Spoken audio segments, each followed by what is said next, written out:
Chapter 8. The difference between guilt and shame. Sociologists tell us that there are two types of cultures: guilt-based and shame-based. Individuals in a guilt-based culture internalize their society's conceptions of right and wrong. The sinner feels his crime in his guts. He doesn't need anyone to convict him and sentence him. He convicts and sentences himself. The West is a guilt-based culture. Since the Judeo-Christian God sees and knows our private deeds and innermost thoughts, we are always guilty of something, with no way out save some form of divine absolution, forgiveness, or grace. A shame-based culture is the opposite. In a shame-based culture, face is everything. All that matters is what the community believes of us. If we have committed murder,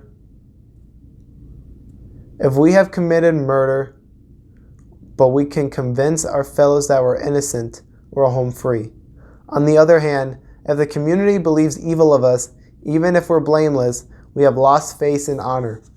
Death has become preferable to life. A shame-based culture imposes its values from outside the individual by the good or bad opinion of the group. The community imposes its code on its members by such acts as shunning and public shaming.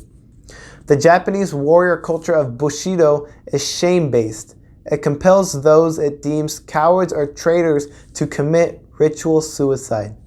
The tribal cultures of Pashtunistan are shame-based. The Marine Corps is shame-based. So were the Romans, Alexander's Macedonians, and the ancient Spartans. The maidens of Sparta were taught songs of ridicule with which to humiliate any young man who displayed a want of courage in battle. When a warrior accused of being a, quote, trembler returned to the city, the pretty young girls clustered around him, mocking him and defaming him with these anthems of shame. Remember the Spartan mother who lifted her skirts to chastise her sons?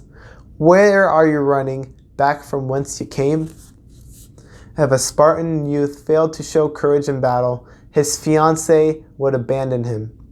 The magistrates would not permit him to marry, or if he was already married, he and his wife were forbidden to have children.